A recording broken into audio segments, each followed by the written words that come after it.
Well, good evening, everyone. Can you hear me?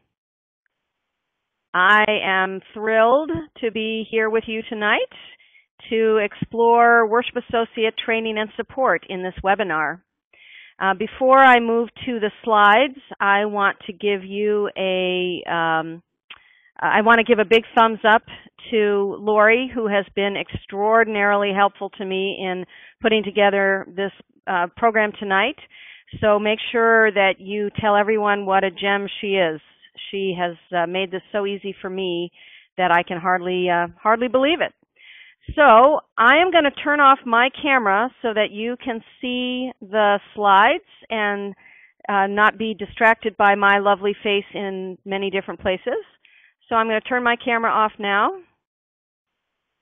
And now you should just be seeing the slides. That has a smiley picture of me. So I wanted to just tell you a little bit about myself before I move into the training webinar. First of all, my name is Barbara Wells Tenhove. I know some of you collegially and otherwise.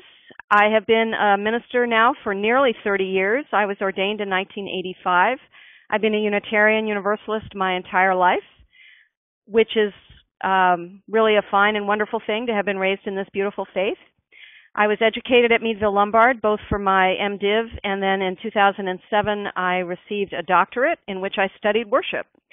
So I've worked with congregations all over the country in developing greater worship understanding. I've done workshops at regional gatherings, district gatherings, national gatherings, continental gatherings. And I've also been leading Worship Associate programs in my own congregations beginning in 2000. So I think I bring some good experience and energy to the table. Now, I want to remind you that throughout this webinar, if you have a question or if something pops up that you want to make sure I return to, please type your message just as Lori instructed you to do.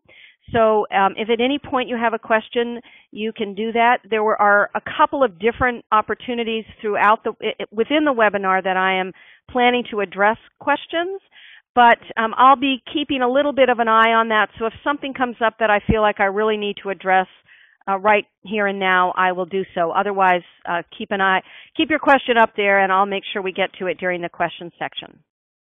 Anyway, and then to finally around my introduction of myself, I have the privilege of being a co-minister serving with my husband, Jocko, who many of you know, here on Bainbridge Island, Washington, just 8 miles due west of downtown Seattle. The church is called Cedars Unitarian Universalist. So here we go. When I knew I was going to be leading this webinar tonight, I invited one of my worship associates to share with me some words that she wrote just on the spur of the moment for you. We believe very much in our church in letting people speak in their own voice. And so she wrote these words, electronic chalice tonight. A significant part of what we celebrate as Unitarian Universalists is community. So tonight I dedicate our flaming chalice to the community that we will experience together here tonight, that we experience each Sunday and on the many times in between. So, we begin. Before I go into talking about how I train worship associates, I wanted to give you a little perspective on how I perceive worship in light of our congregational story and experience. My belief is that worship lies at the heart of congregational life. It's not the all of congregational life, but it is the heart. And I say this because it's the one thing that we do every single Sunday. It is the thing that brings people back Sunday after Sunday. And it's such an essential part of congregational life that without it, I think the church really wouldn't be alive. Just like without our hearts, we're not alive. And so when we think of worship, I like to think of it as the heart of congregational life. And it's why to me it's so important that it be done very, very well. And that leads me to this other important piece of my philosophy, which is that high quality worship each Sunday is the goal.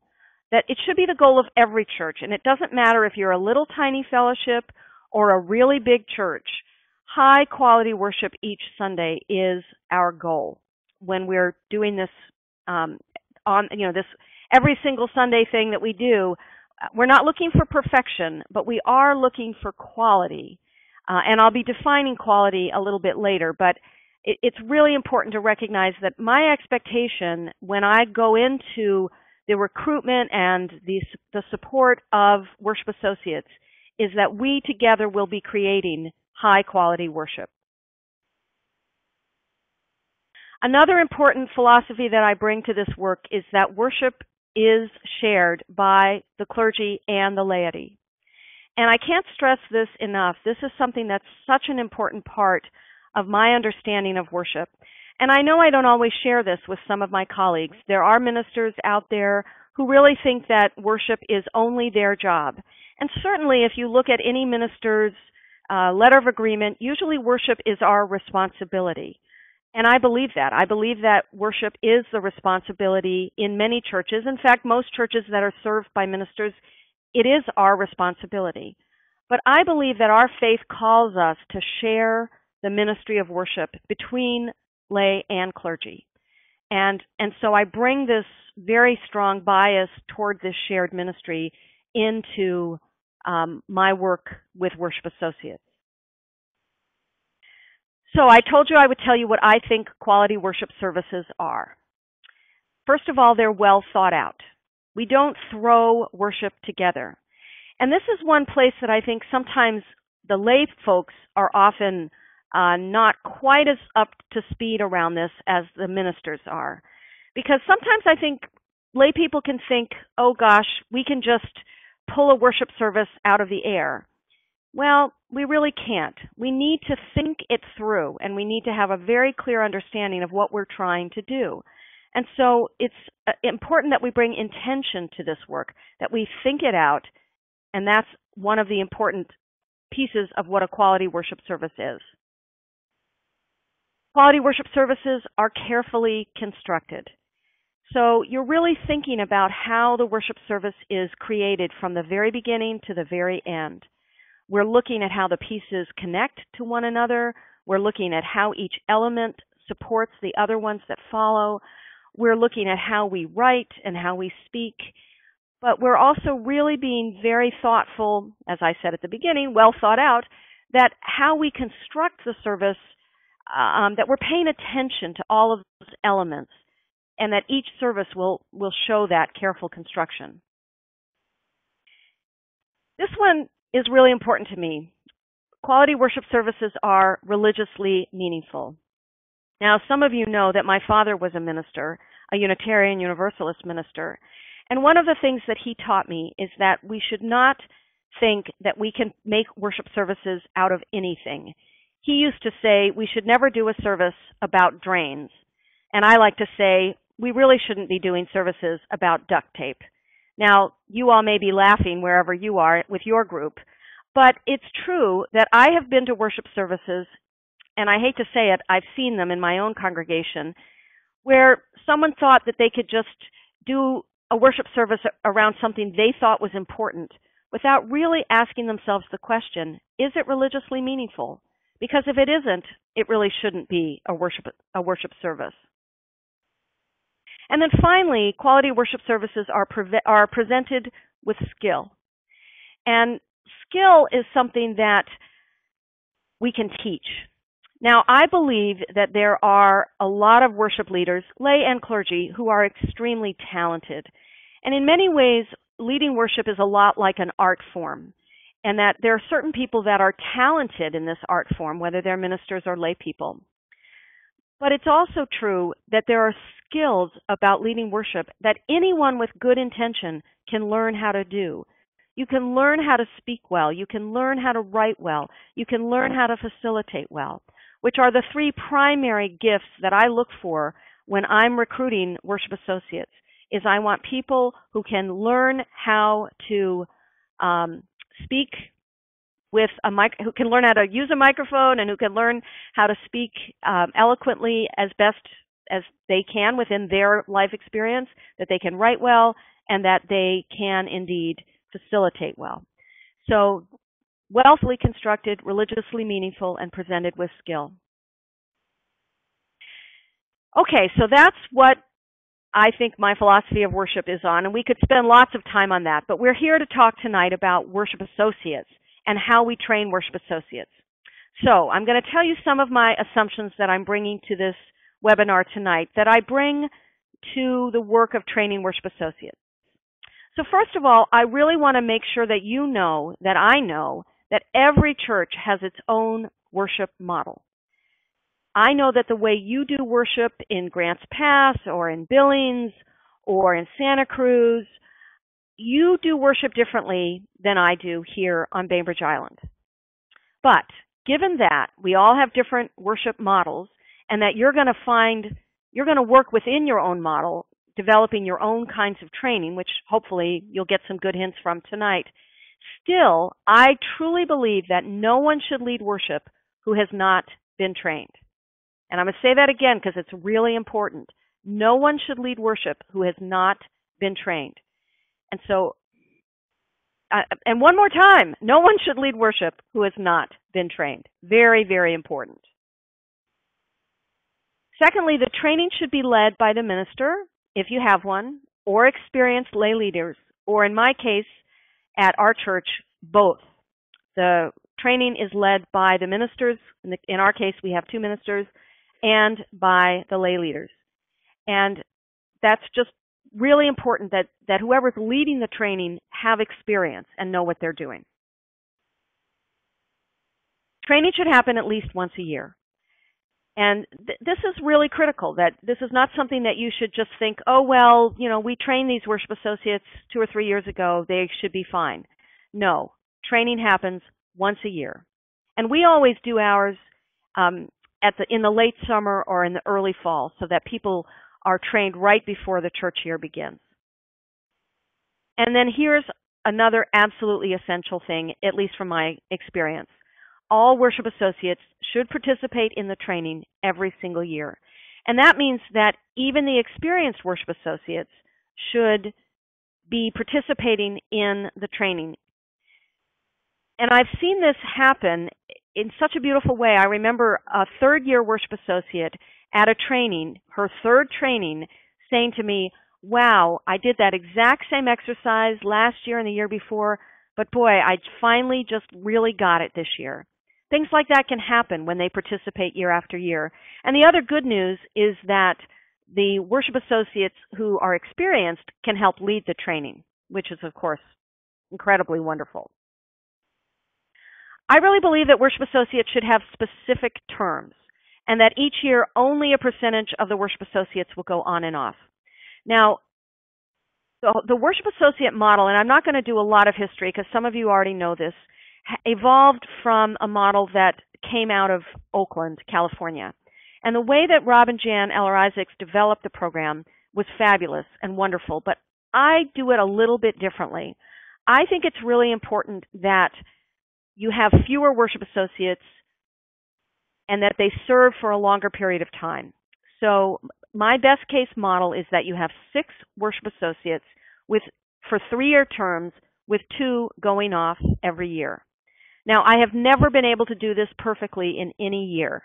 So there's always one person who has to go off after 2 years, or like in the case of this year, I had to bring on 3 new worship associates. But generally, you want to have rotation that really is clear and obvious, and that everybody knows I'm going to serve for this length of time and then I'm going to go off. And then once you have recruited your worship associates and they've been trained, we do a worship installation, a worship associate installation every fall. And we do this because it's really important that the congregations see that these worship associates are a very important part of the ministry of the church. Because it's such a public ministry, to have them installed by the congregation, to have them blessed by the congregation is really, really important. And one of the handouts that you will get that Lori will send you after this webinar is our installation so that you can see what we do and you can then figure out how to do it in your own place.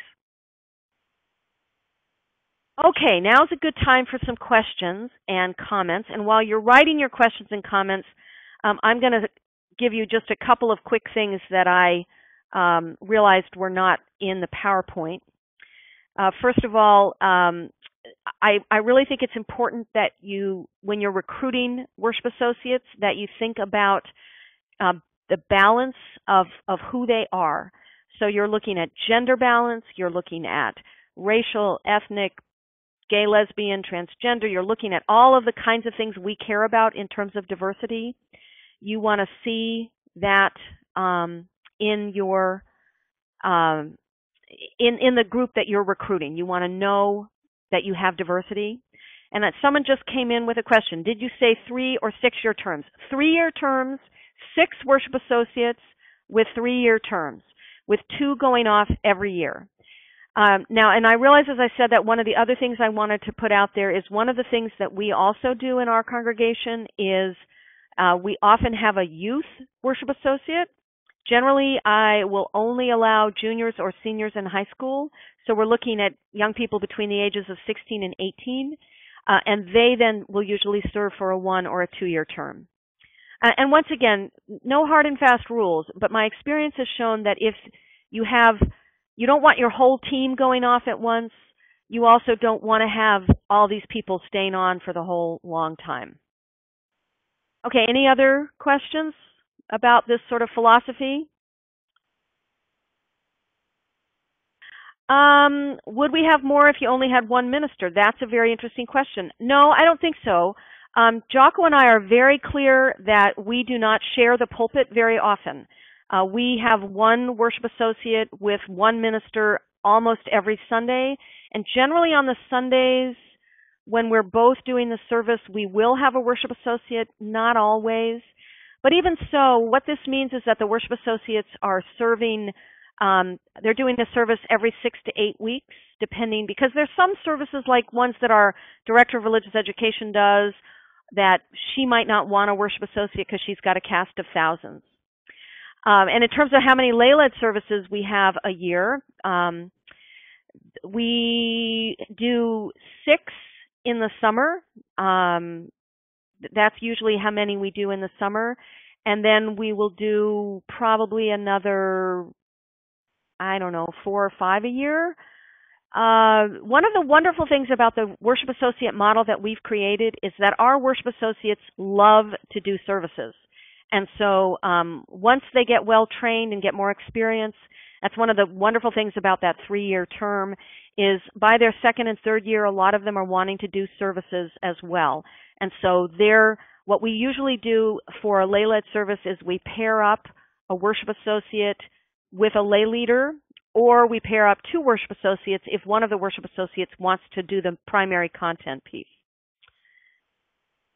Okay, and just to quickly go back to the model, we'll talk about this a little bit more in the training, but one of the things that because of our co-ministry, and maybe this would be different if you followed the Oakland model, we do not have our worship associates do sermon research. I know some churches like to have the worship associate more involved in that, but we don't do that. Our worship associates very much write their own material, and we'll talk about that in a moment, but they do not do sermon research. So that means that what they're doing, they're getting the topic from the ministers, and then within that, they have specific roles that they do.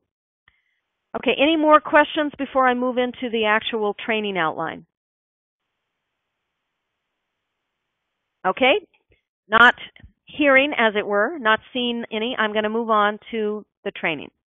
Okay, so worship associate training, here's how you might do it. So generally, in my experience, the best training takes somewhere in the neighborhood of 5 to 7 hours. This gives you enough time to build relationships among your worship associates, to get a lot of work done, but to not overwhelm your worship associates. And you can do it in, as you see up here on the slide, you can do it all in one day, so a Saturday only. You can do it 2 weeknights. You can do it 1 weeknight and one either afternoon or morning. I have found that doing the 1 weeknight and one afternoon, one weekend date, either Saturday or Sunday afternoon, works the best, and to do it within the same week so that they're really getting it's getting into their head on the weeknight, but then they still have a few days to kind of reflect on it, but then they're coming back and they're still engaged with the material. But whatever works on your end is fine, and I've done it in all of these ways, and they've all been fine. Okay, I'm going to just very briefly show you what a training agenda looks like, and then we're going to go through it more thoroughly with some slides. But I wanted to show you what you'll be getting in a handout, and partly because I know if you're like me, I want to see what does Barbara work from? Well, this is what I work from, is a handout just like this.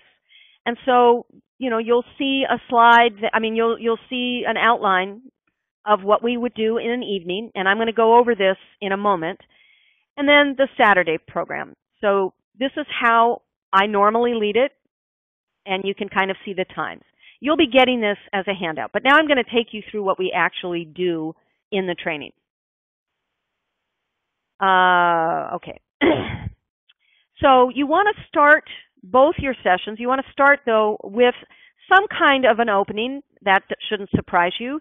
Usually what I like to do is invite one of the experienced worship associates or one of the outgoing worship associates to either write their own chalice lighting or do a short worship service to start. And I just saw a little note up here from the Aptos, California, that do my guidelines apply to small congregations? And I think a lot of what I'm going to be showing you here, absolutely small congregations can use. You'll need to think differently in a church that doesn't have a minister about how you train your worship associates and all of that, but I really think this material will work for your congregation. So thank you for that question. So anyway, you want to start with the chalice lighting, no surprise there. And then you're going to share some of your philosophy of worship. And I just wanted to show you this slide again. This is what I shared at the beginning. I always do this at the beginning of worship associate training. I want them to understand this is the perspective that we have. This is why worship is so important to us in our church. As I said earlier, you may not agree with this. Your philosophy may be slightly different, but you certainly want to share your philosophy of worship during your training. Then you want to talk about what happens in your church. And every church is different, but you will have what I would call the arc of the church year. And this would be where you would share with your team kind of the flow of your calendar. And so most churches kind of go through either you either think of it as July 1 through the end of June or September 1 through the end of August. But however you look at it, you want to take time to go through your calendar. Now, some ministers or churches like to create what they call a liturgical calendar. And this is something that you can certainly do that will show how your religious life unfolds during the year. For instance, you might want to show when your water ceremony is, if you do that in the early fall or late summer. You want to say when your canvas season is. You want to talk about, well, we always have a pageant in the winter holidays. We always do this on the Sunday between Christmas and New Year's. That can be really helpful for your worship associate team to just go through every year. And I just saw Lori's note there. Would it help, Lori, if I slowed down a little bit? I tend to be a fast talker.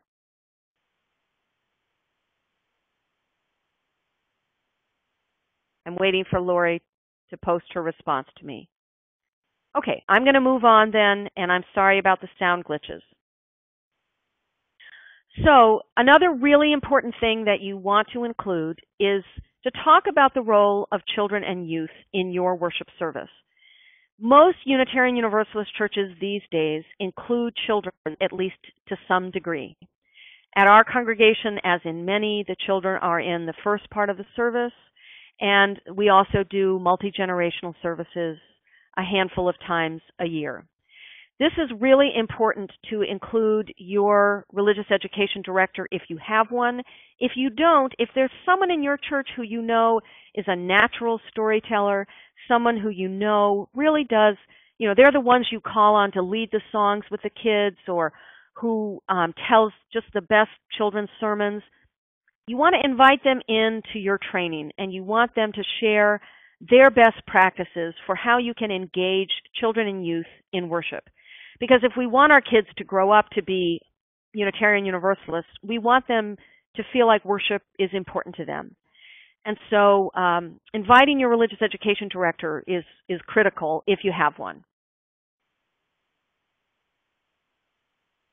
And then you really want to talk about the responsibilities of worship associates in your congregation. And I'm going to show you on the next slide what we do at our church. And this is not a huge slide, but I'm going to assume that all of you have seen orders of service before. Okay? So I'm making that assumption. You look at this order of service, and we've highlighted the pieces that in our worship service, the worship associates do. So at Cedars, the worship associates do the words of welcome, the flaming chalice, dedication and affirmation. They lead the joys and sorrows. They ask for the offering, and they lead the extinguishing of the flaming chalice. Now, in your congregation, and there are other things that our worship associates do that you will not see in this particular slide, because I would have had to show you probably 3 or 4 orders of service to show you the full gamut. But for example, you see the shaded section that shows the presentation piece. In this case, it's just a hymn, a sermon, and a hymn. Often we might have a reading in the middle of the sermon that might show in the order of service or not, but often the worship associate will provide that second voice in a reading, or we might include the what you don't see and hear also is the time for all ages or the story for all ages. Sometimes our worship associate will lead that if they want to. And I just saw a lovely note about no announcements. We do have announcements, but they are always done by the worship associate with very rare exceptions. They are done during the words of welcome. So where you see words of welcome, that includes announcements. Like many churches, we've tried really hard to keep announcements cogent, short, appropriate. And one of the ways that I really believe that we do that is that we have our worship associates do the welcome and the announcements. I have been in churches, I have served churches where the words of welcome and the announcements are done, say, by a board member, and I do not recommend that. I think and the reason I don't recommend that is because you may remember one of the things that I said very early on, which is that all worship leaders should be trained. And board members are not trained worship leaders. Worship associates are. And so they're much better at these words of welcome. They're much better at doing the announcements. Every once in a while, we will do what we call a special announcement, and that would be, say, for the canvas, for the auction, and then we will allow someone else to do it if we make sure it's going to be really, really fun. But anyway, it's important that in your training that you are very clear with your worship associates what your expectations are for them. We've actually created a document that is a lengthy document that I didn't want to put up on here on a slide that explains, like it gives examples of how they might write their words of welcome. It explains the length of the Flaming Chalice dedication. It helps them understand about how to introduce the affirmation. It explains about how we do joys and sorrows, what the purpose of the offering statement is. So you might want to think about creating such a document that you can use in your congregation with your people that explains your order of service and allows for your worship associates to get clarity about what their expectations are. And what you all do may be very different from what we do. But I like the way we do it here. That's why we do it this way. And then it's really important, particularly if you're splitting up your training into two sessions, or even if you're doing it in one day, that you allow your outgoing worship associates, and these are the ones that have already served their term.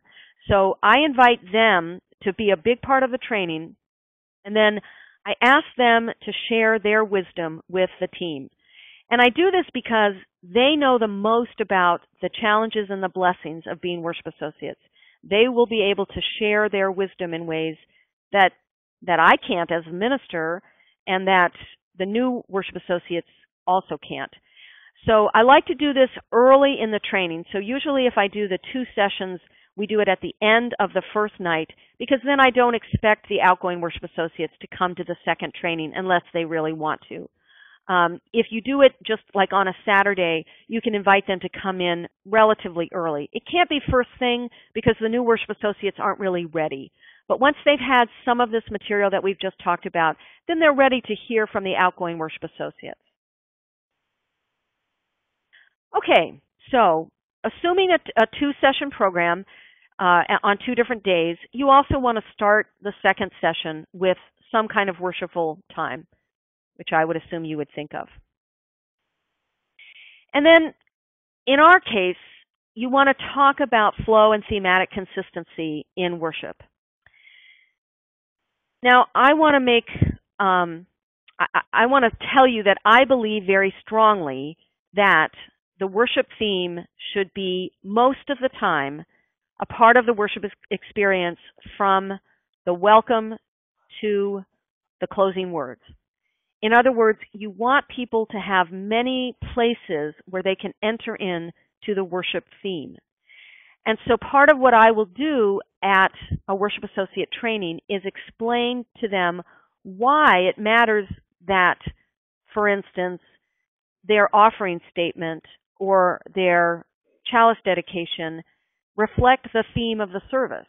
And it's because we want people to have a little bit of a message from the call to worship, from the chalice dedication, from the story, as well as from the sermon, a reading if we do it, closing words, offering statement, etc. Hymns, and of course hymns and music. We really want people to have this holistic experience. And so that would be one of the things that we would do in the training, is explain that to folks. And then it's very important to talk about music. And in the case of a church like ours, where we have a music director, she's very part-time, but she believes, and I agree with her, that it's incredibly important for her to come to the worship associate training. She doesn't come to the whole training, but she always comes, just as our DRE always comes, to share some important things about music. And so when she's there, we'll talk about how we integrate the hymns, how the worship associates know how to find out about what the music's going to be that Sunday. If they're leading a service with a guest preacher who doesn't want to choose the hymns, how do they access the music director? It's that kind of a thing.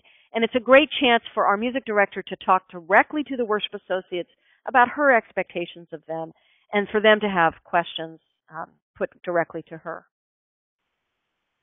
And then we'll talk about art and aesthetics. Now, in our church, we meet in rented space every Sunday morning. It's nice rented space, but we have to create the altar. We have a worship box. We have to make the space beautiful week after week after week. So one of the things we try to stress to them is how we can do that, how we can work on that to improve it every year. And then just to talk a little bit about why the look of the space matters. Now, I know that some of you, and in fact, James, I'm talking to you here. I know you use technology in a way that we don't, partly because, excuse me, partly because we can't in our space logistically. But the look of worship, how you use technology like slides, this is a great place for you in your worship associate training to talk to them about how do you choose slides. Can they have impact into choosing the slides?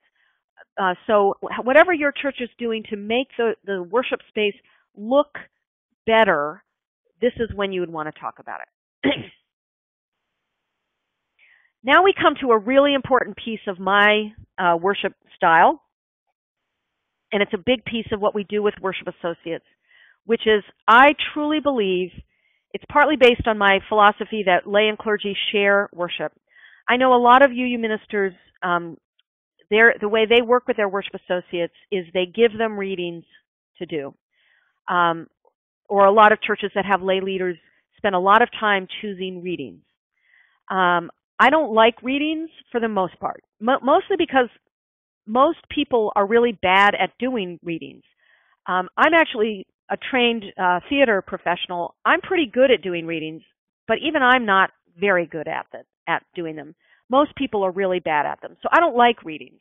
So that's a piece of it. But it's also that I think that worship associates have an amazing wealth of religious gifts to bring to the table.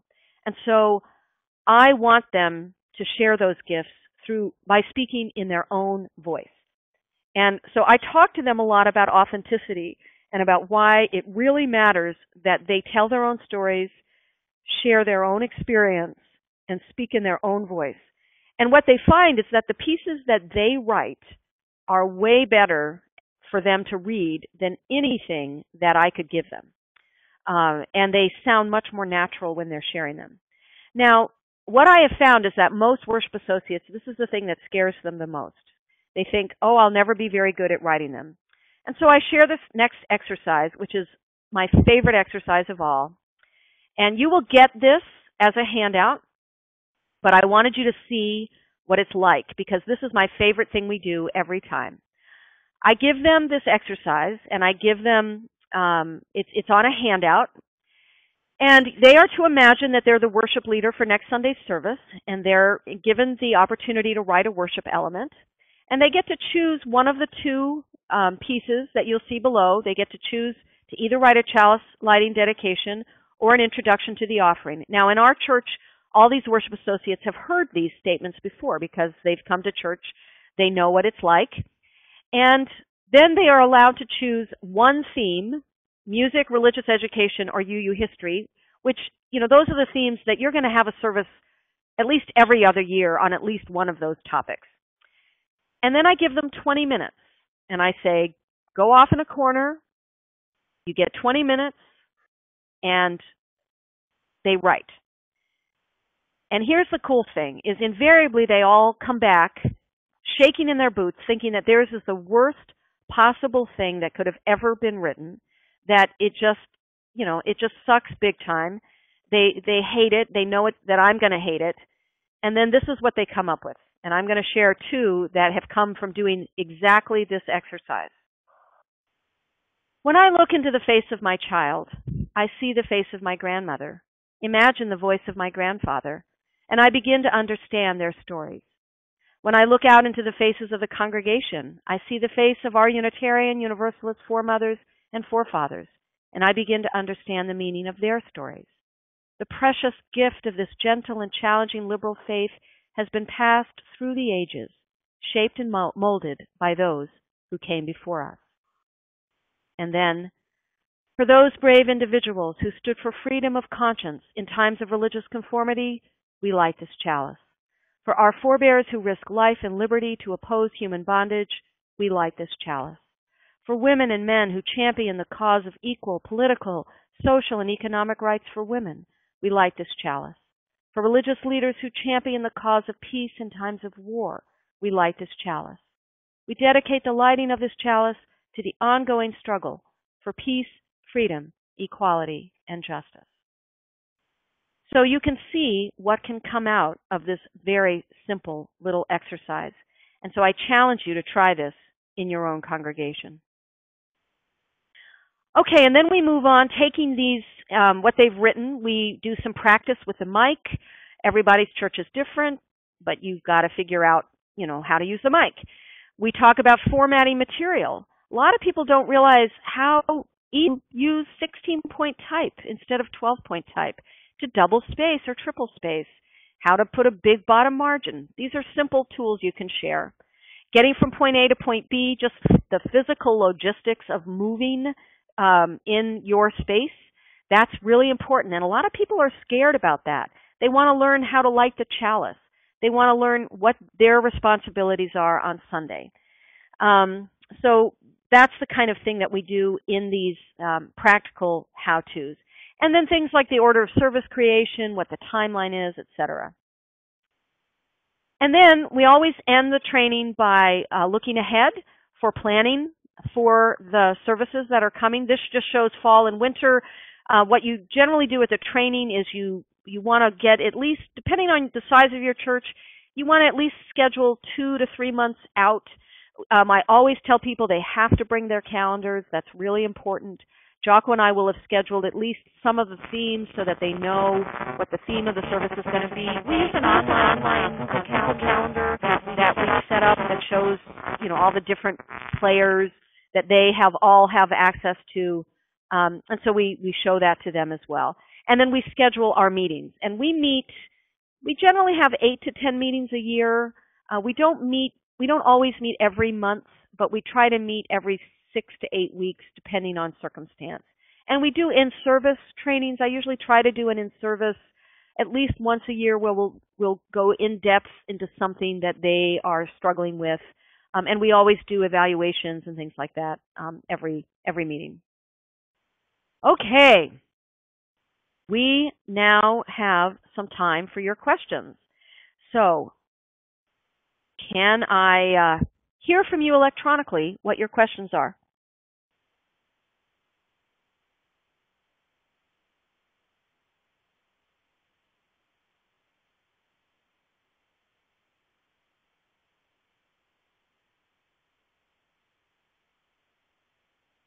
I'm not seeing any questions. So while I'm waiting for your questions, I'll share a couple of other things that I made some notes. Oh, wait, here we go. What is sermon research? What is a worship box? Okay. Sermon research, some worship associate models have the worship associates doing a lot fewer services during the year. So they might say do 3 worship services, as opposed to how in our model the worship associates do more like 8 to 10 worship, not 10, but they would probably do 7 to 9 worship services a year. And some of that is because with these other models, the worship associate might sit down with a minister and really hash out the theme. I'm actually doing that right now with one of my seasoned worship associates, and we're going to be doing a couple of those a year, which can be a great thing for ministers to do. It's just not the model that we follow. And in terms of a worship box, because we meet in a space that is not our own, we can't leave up our altar. We can't leave up cloths, the chalice, all of that. We have to unpack that every Sunday. And so in the worship box are things like cloths, candles, all the accoutrements for leading worship. Okay, someone says that a 3-year term seems long. Actually, I will tell you that all my worship associates tell me that it doesn't seem long enough. They beg me to stay on another year. In the first year, they're really learning how to do it. In the second year, they're hitting their stride. In the third year, they're preaching. They're doing a lot more depth kinds of things. So generally, the 3-year actually goes by very fast. That said, I'm willing to be flexible if it works right with people's schedules. So it's not written in stone. All right, hang up. I've got. Is the worship associate also the person who speaks on a given Sunday? No. In fact, that's one of the things that we've really made a commitment to. If our worship associates, for instance, if one of them says, I have a great idea for a sermon, then we say, great, who's going to be your worship associate? So if, say, Judy is going to be doing the minister role, she's going to be doing the call to worship, and she's going to be leading the prayer and doing the sermon, then she will have a worship associate, John, who will work with her and do the worship associate elements. We don't want to overload our worship associates with doing the whole thing from soup to nuts. I mean, Jocko and I don't do that from soup to nuts either. Okay, so can they be? They can be, but I don't recommend it. What do we ask worship associates to do as far as evaluation? How do you keep selecting preferences or just this? So whoever, Russ Can you, I need some clarity about that, so I'm going to ask for my clarity. What I'm asking is evaluation of each worship service. Are we asking for evaluation of the larger worship ministry? What are you asking? And then I'm going to respond to, do we have non-Sunday morning services? In fact, I wanted to tell you about that. We don't have a lot of them. We have Christmas Eve and we have other things, but unlike some churches that do Wednesday night, we don't. However, the worship associates are now regularly getting asked. For instance, we just had our women's retreat, and the worship associates, because I couldn't be there for the whole thing, they led the worship service at the women's retreat. So yes, they get asked to do that. Oh yes, okay. Evaluation is a part of our meetings. What we always do at the beginning of every worship associate meeting is we look through the past 6 weeks or 4 weeks or 8 weeks, however many weeks it's been, and we try to remember what worked well, what didn't work well, what might we have done differently, and we try to give each other honest feedback. We don't do an evaluation that is spread out in the whole congregation, partly because, in my experience, a group of 6 sitting around who are worship associates, they represent the congregation pretty well. You put things out there as evaluations, and what you'll often run into is snarkiness, or somebody who just particularly hated that service that day, and you tend to get more feedback from the people who are unhappy than the people who are happy. The worship associates are pretty good at saying, that really bombed. Okay. Other questions? We still have a few more minutes.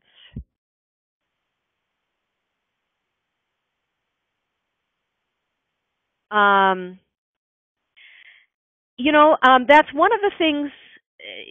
Do our worship associates attend most? Yes, at least I really encourage that. One of the handouts that you'll be getting electronically from Lori is our worship associate covenant. And this was created based on some work that Phyllis Richter, my colleague in Schenectady, created, and I revamped it for our congregation. But it's one of their covenants is that they will come to worship when they can. And I really recommend that, because that way they're seeing what's going on. They're seeing how their colleague screwed up or did great, and they're learning from that. So yes, I really recommend that. Our congregation is, well, I can tell you exactly because it's that season when we have 154 adults. We have about 30 children. Our attendance on Sunday morning is about 100 adults, and we have about 20 kids on Sunday. And so that is the size of our congregation. And as far as 6 worship associates for a small fellowship, I think you need to use your own judgment with that. I would think you would want to have at least 4 if you could, because I think if you get under 4, then you're working them too hard. It depends on how often you meet. If you don't meet every Sunday, then that makes a difference in their workload. I think it's also important that your worship associates in a small congregation not be responsible for recruiting all the speakers. I think they need to be, maybe for instance, you might have a program committee that has a worship associate liaison who then is bringing the worship associate perspective to the program team who's recruiting speakers. But I think you need to be careful not to overburden your worship associates. And no, we do not have a worship associate chair. This is one of the things that the model that I follow, because it's very minister driven, even though it's incredible. Our worship services are incredibly lay supported. I am essentially the chair of the worship associate team. And that's partly because, as my letter of agreement, Jalka's and my letter of agreement is very clear that we are responsible for the worship services. So I run the meetings, I plan the meetings, but that said, I have one of the worship associates sends out all the reminders about the meetings, another worship associate takes all the minutes, another one goes to our program council meeting, another one handles the budget, so it's very well spread out. Very good question, Peggy. Thank you. One of the skills that I really believe is a very important skill that worship associates can learn is what I call a facilitator. And this is probably the hardest skill to teach. Ministers learn this over time because we have more experience generally, but a worship associate, yes, in many ways functions like a host of the worship service. And it's in concert. If the minister is there, they're in concert. But Jocko uses a great expression, which is God of the gaps. And one of the things we tell worship associates is that they really need to be paying attention as the worship service is unfolding. So if something happens that on their watch, as it were, they know what to do and how to manage it. And the answer to that question about finding people to fill the pulpit when Jocko and I are gone, yes and no. At the worship associate meetings, we talk about do we want to invite a UU minister to fill the pulpit, and if so, what's our budget for that? If we invite a UU minister and ministers with churches with a settled minister, it's the responsibility of the minister to ask another minister. That invitation has to come from the minister who fills the pulpit. So we ask UU ministers. They can be recommended by the worship associates if they know somebody. But at the worship associate meetings, for instance, we just had this experience where we had a request from the congregation to have a service about mental health. And we brought that up at the worship associate meeting, and one of our worship associates said, I'd really like to do that. And then we said, great, find yourself a team member to work with you, and now that's scheduled. And certainly they know lay people in the congregation, and so they're often bringing names. But we do it as a team. And we also, as a team, determine who we will be asking to be worship associates. So early in the spring, we brainstorm names. We do that confidentially. And and I always give the current worship associates who are continuing veto power. So if if Joe who's a current worship associate says, I love Judy, she may make a great worship associate, but not when I'm on the team because I just can't work with her, then we say, fine, she's crossed off the list. But ultimately, the team makes the decisions and they make the ask. It's very rare for me to make an ask for a worship associate, a new worship associate member, because I think the worship associates do a better job of it than I do. Okay, I think we're just about ready to end the webinar. If there's one last question, we might have time for one more. Otherwise, we're going to start closing up shop here.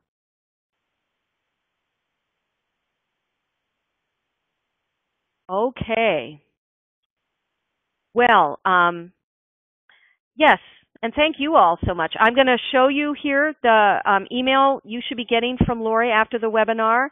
That will include the worship associate training outline you saw, the covenant, the responsibilities that I mentioned, that sort of layout of that, the installation, some writing examples, including the two I read. There'll be some more.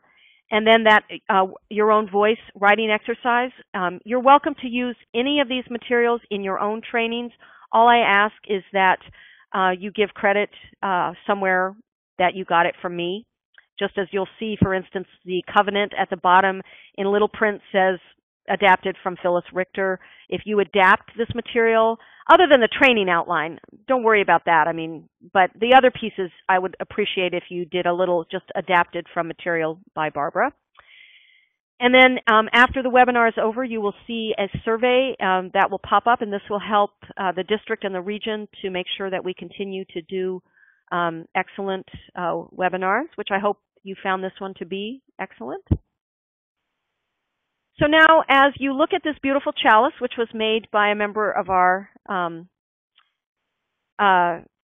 yes, in fact, it seems like the training helps individuals in their own faith development and vocalizing it, and that is so absolutely true.